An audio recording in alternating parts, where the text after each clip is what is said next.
He's mister Kotesh. ఆయన ఆయన personal secretary. నేను చెప్తున్నాను, నమ్మండి ప్లీజ్.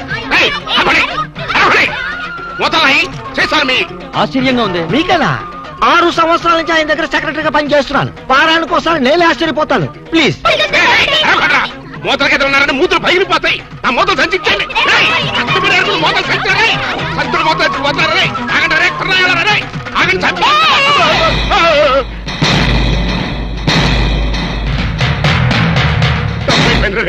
నన్ను కొట్టకండ్రా. మీ మూతలు మీరు తీసుకెళ్ళిపోండి.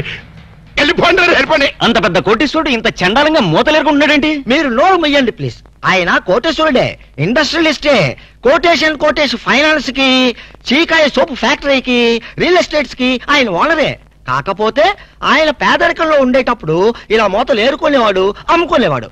ఆ మూతల మీదే ఇంతవాడు అయ్యాడు. సార్, మీరే కోటేష్ గారు, ప్లీజ్. నమస్తే. వాట్ ముస్తఫా, వీళ్ళంతా ఎవరో? Income tax officer sir. Income tax officer sir. వీళ్ళని చూస్తుంటే ఇన్స్టాల్మెంట్ బేసిస్ లో రోల్డ్ గోల్డ్ సామాన్లు అమ్ముకునే వాళ్ళగా ఉన్నారు. ఇన్కమ్ ట్యాక్స్ ఆఫీసర్స్ కదా, అట్మాస్ఫియర్ బట్టి, ఏరియాని బట్టి అలా తయారై వస్తుంటారనమాట. అయినా మన సైడ్ నుంచి ఏం ప్రాబ్లం లేదే, ఎందుకే టెంట పడుతున్నారు? మీలాంటి క్లీన్ పర్సన్ ని ఓసారి చూడాలనిపించింది సార్. ఎలా ఉన్నప్పుడా? వజ్రం నేల మీద ఉన్నా, గాల్లో ఉన్నా వజ్రమే సార్. మూత నేల మీద ఉన్నా, సీసా మీద ఉన్నా, మూత వాల్యూ మూతదే నాయనా. సారీ, మీతో మాట్లాడుతూ కూర్చుంటే నా మూతల కలెక్షన్ దెబ్బతింటుంది. కావాలంటే మేము ఏర్పెడతాం సార్. మా సందేహాలు తీర్చండి. అడగండి, సందేహమే సగం బలం.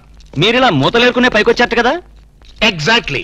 ప్రతి మనిషి స్టెప్పుల వారీగా పైకొస్తే నేను మూతల వారీగా పైకొచ్చాను. అన్ని కోట్లు సంపాదించి కూడా ఇలా మూతలేరుకోవడానికి మీకు సిగ్గనిపించట్లేదండి? Control your tongue. Secretary, please.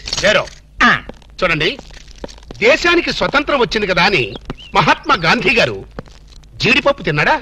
లేదే. వేరుశనగ పప్పే తిన్నాడు. ఖద్దరే కంటిన్యూ చేశాడు గాని జీన్స్ కి షిఫ్ట్ అయ్యాడా? లేదే. అలాగే నేను కూడా. ఈ దేశానికి గాంధీ గారు సీసా అయితే ఆ సీసాకి మూతని నేను. అంత గొప్పవాళ్ళు కావటానికి కేవలం ఈ మూతలేరుకోవడం ఒక్కటే కారణం అంటారా? ఇంకోటి కూడా ఉంది. ఏమిటి సార్ అది? అయ్యిందా లేదా? ఊరుకోండి సార్, ఏంటా బూతు మాటలు? మరవే ఎక్స్ట్రా మాటలంటే. అయ్యిందా లేదా అనేదే కనుక బూతు పదం అయితే అహింస పరమో ధర్మక అది కూడా బూతుమాటే అవుతుంది. ఎందుకంటే కష్టమైనా నష్టమైనా పట్టుదలతో నువ్వు చేసినటువంటి కృషి సక్సెస్ అయ్యిందా లేదా? ఎన్నో ఊహలతో ఆశయాలతో నువ్వు వేసుకున్న పథకాలు విజయవంతం అయ్యిందా లేదా అని అడుగుతాం కదా. అంటే అర్థం చేసుకునే వాళ్ళకి ఈ పదం అర్థవంతంగా వినిపిస్తుంది. సమ్ టైమ్స్ బూతు పదంలాగా కూడా వినిపిస్తున్నాడు. సారీ సార్, మీరు చివాట్లు పెట్టడం